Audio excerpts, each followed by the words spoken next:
Yes, so ito guys, nakikita natin na karma will do the work for you mga kapiksi. So ito, yung mga taong nanakit sa inyo guys, no? Yung mga taong nanakit sa inyo, especially dito sa relationship, no? They will get or they will reap the karma na deserve nila guys. So si universe yung magbibigay sa kanila ng magpaparanas sa kanila ng bad karma dahil sa mga masasamang ginawa nila sa inyo. And on the other side, kayo naman guys, good karma naman yung inyong matatamasa. And ito nararamdaman natin na magkakaroon din kayo ng magandang progreso, no?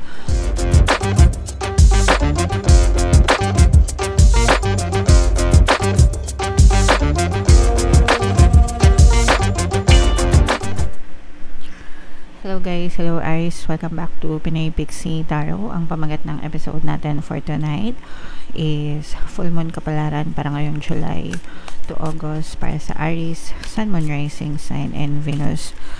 Yung ating full moon guys ngayong July ay sa July 10, tapos yung next na full moon naman natin mga kapixie ay sa August 9 guys. So, ang reading na to ay para sa period na yan mga kapixie. And ang papangat ng ating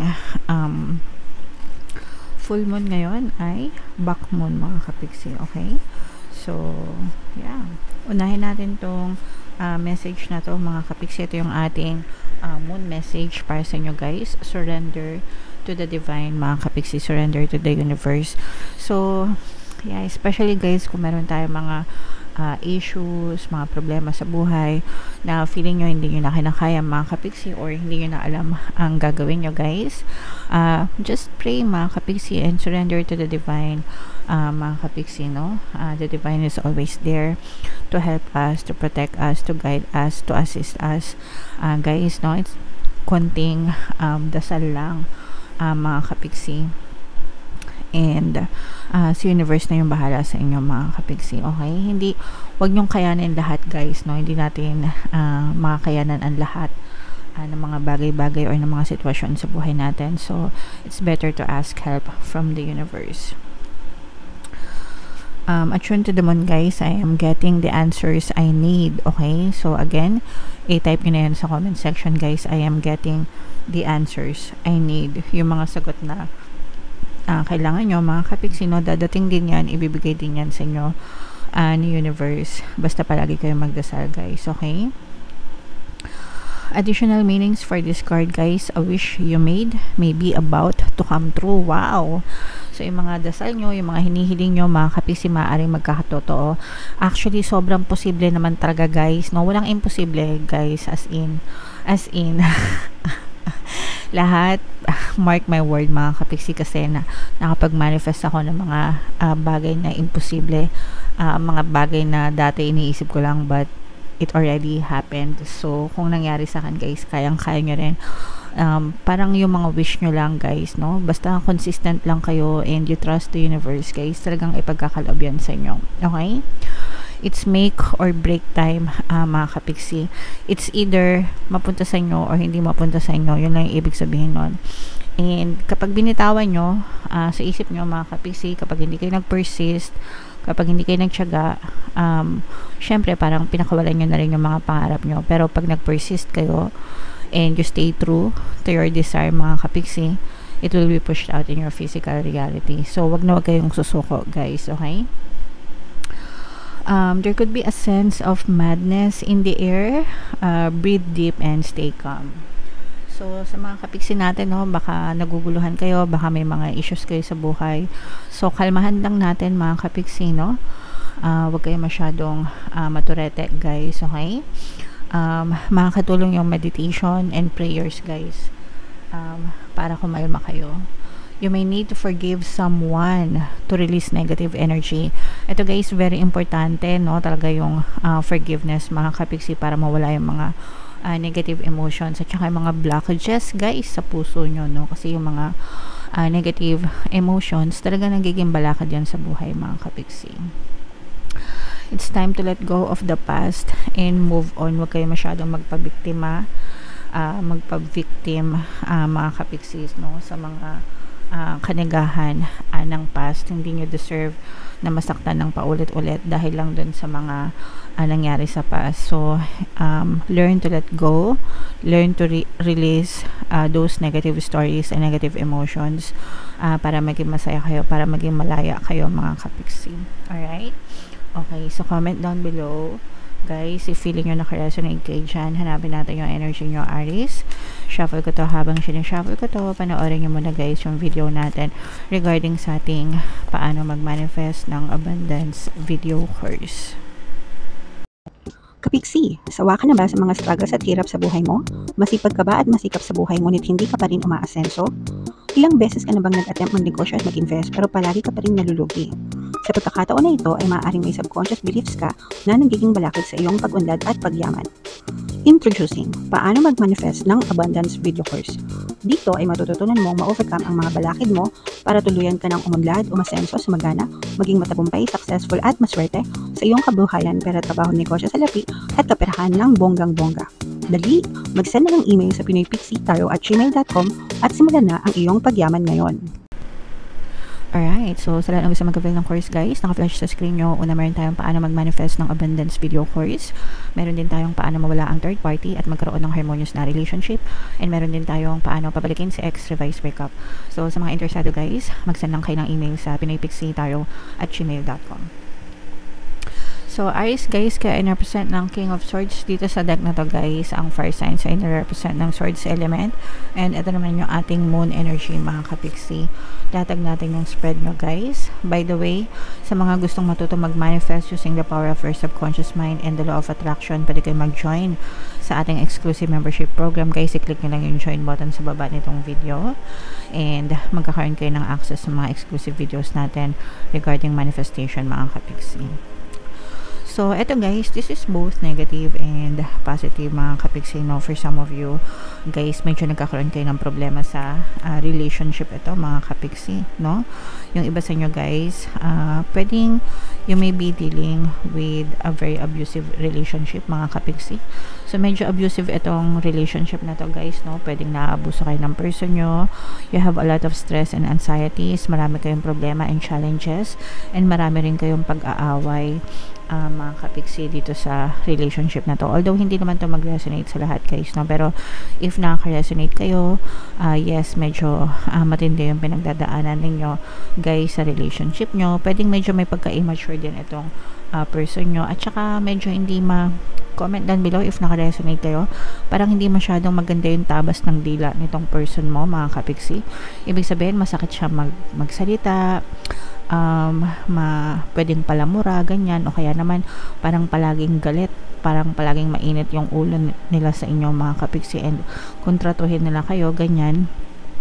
Kaya nga sabi ko sa inyo, pwedeng hindi man kayo physical na naabuso, verbally naman, tsaka emotionally, mentally, ganyan. Parang abusado na itong person mo mga kapiksi. So, kung hindi pa kayo naghihiwalay and ayaw nyong makipaghiwalay dito sa person na to mga kapiksi, may mga subliminals tayo guys na pwedeng ninyong pakinggan. Yung pampabait mga kapiksi, pampabait, no? Pampamahal, pampabait, para maging mabait yung trato nila sa inyo, pampakonsensya, ganyan. Para maging mabait yung trato sa inyo ng inyong partner or specific person mga kapiksi, okay? Pero kung may choice kayo guys, medyo lumayo kayo dito sa tao nito kasi hindi siya healthy, no? Parang feeling ko hindi healthy itong relationship na to. For some of you, you may be dealing with a very narcissistic person. Yung mga narcissistic person guys, parang they are all in their head and wala silang pake kahit na masaktan kayo mga kapiksi. So, but then again, choice nyo yan guys, no? So, kung gusto nyo magstay, that's fine. Basta ipagdasal nyo and makinig kayo ng subliminals para makatulong sa inyo guys, okay? On the positive side naman, eto guys, nakikita natin na dumadami yung ipon nyo mga kapiksi, no? Parang ano guys, parang marami kayong naiipon. Ibig sabihin nito maganda yung pasok ng kaperahan sa inyo guys. Marami kayong naiipon and parang you have more than enough para sa tag-ulan season, mga kapiksi, di ba? Parang langgam, guys, di ba? Yung mga langgam during sunny season or tawag dito, tag-init, di ba? They work. Nag-iipon sila ng pagkain kasi tuwing tag-ulan di sila makalabas. So parang ganun sa inyo, guys. Parang you have more than enough right now. Parang ibig sabihin nakakaluwag-luwag na kayo kahit papaano, mga kapiksi, sa inyong kaperahan. Actually, yung iba sa inyo, guys, no, meron pa nga kayong mga pwedeng mga kontrata, mga job offer na pwede nyong asahan, especially kung meron kayong mga ina-applyan, mga pending applications, guys. So pwede kayo makatanggap ng magagandang balita or update sa mga ina-applyan nyo, mga kapiksi. So i-mind nyo na yan, guys.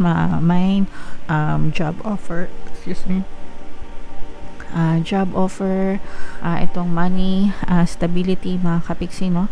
So yan, i-mind nyo na sa comment section, mga kapiksi. So dito meron tayong presence ng another earth sign, air sign, Aquarius, Gemini, Libra. Yes, so ito, guys, nakikita natin na karma will do the work for you, mga kapiksi. So, ito, yung mga taong nanakit sa inyo, guys, no? Yung mga taong nanakit sa inyo, especially dito sa relationship, no? They will get or they will reap the karma na deserve nila, guys. So, si universe yung magbibigay sa kanila ng magpaparanas sa kanila ng bad karma dahil sa mga masasamang ginawa nila sa inyo. And on the other side, kayo naman, guys, good karma naman yung inyong matatamasa. And ito, nararamdaman natin na magkakaroon din kayo ng magandang progreso, no, sa inyong pamumuhay, mga kapiksi. At saka yung iba sa inyo, guys, parang feeling ko matatakasan nyo yung problema. Hindi naman sa matatakasan, pero ma-overcome. Parang ganoon na rin, matatakasan. Ma-overcome, ibig sabihin makakaalis din kayo, no, sa mga problema nyo sa inyong buhay, mga kapiksi. And parang this time, kapag nakalaya na kayo, parang magiging free kayo, makakalaya kayo, mga kapiksi, magkakaroon kayo ng mga positive movement, mga magaganda, positibong paggalaw sa inyong buhay, especially pag naputol itong ties nyo or tali nyo, kasi itong parang yung iba sa inyo, guys, nakatali kayo dito sa abusive relationship na to, no? So parang kahit anong gawin yung pagsisikap, mga kapiksi, parang hirap na hirap pa rin kayo. Pero pag nakawala kayo sa mga ganitong abusadong emosyon, mas lalong mapapabilis yung pag-unlad at pag-asenso nyo sa buhay, mga kapiksi. And sabi ko nga, guys, si universe yung magbibigay sa inyo ng mga good karma bilang rewards nyo, mga kapiksi. Okay? So, i-main-main nyo na itong success na to, tagumpay, good karma, pag-unlad, pag-asenso, mga kapiksi. Yan yung mga positive energies na nakita natin para sa inyo, Aries. So, i-main-main nyo na sa comment section. Bunot lang tayo ng isa pang card para sa inyong additional na mensahe, Aries. So, basahin ko. I-close up natin, guys. Yan. It is time to stop letting worry rule you. Instead, get excited about your future and all it will bring. What energy and emotion you put out comes back to you. With a little conscious effort on your part, that happy ending can and will be yours. Believe that. So, it's a matter of focusing on your desires, mga kapiksi. Again, guys, gusto ko lang ipaalala itong message sa inyo kanina, no? Surrender to the divine. Dahil yung iba sa inyo talaga may mga problema. So, make sure, guys, na ipagdasal nyo yung mga problema nyo para talagang malampasan nyo yan ng maayos. And ito nga, no? Wag na kayong mag-worry. I-let go nyo yung mga worry, mga kapiksi, and instead, mag-focus kayo dun sa gusto nyo mangyari sa buhay nyo, guys, no? Sabi nga dito, what energy and emotion you put out comes back to you. So, yan yung paulit-ulit kong nire-remind sa inyo araw-araw na lang, mga kapiksi, and hindi ako magsasawa hanggang sa talagang ibuhay nyo yan, no? So, always be positive, mga kapiksi, hindi lang para ma-motivate kayo, kasi yun din yung babalik sa inyo, no? Kapag positibo kayo, kapag magaganda yung iniisip nyo at nararamdaman nyo, maganda din yung balik sa inyo. Pero kapag nega kayo, guys, negative din yung babalik sa inyo. That's why, palagi kong sinasabi sa inyo, always think positive, mga kapiksi, okay? So, stop overthinking, guys. Kaya nyo yan, alright? Okay. So, comment down below, Aries, if feeling nyo nakaresonate kayo. And yung mga magaganda dito guys, i-mind nyo na sa comment section for more tarot readings sa yung playlist nyo. Ito naman yung ating success stories ng paano mag-manifest ng abundance video course. Thank you for liking, sharing, and subscribing guys. See you next time. I love you all. Have a nice day. Bye-bye.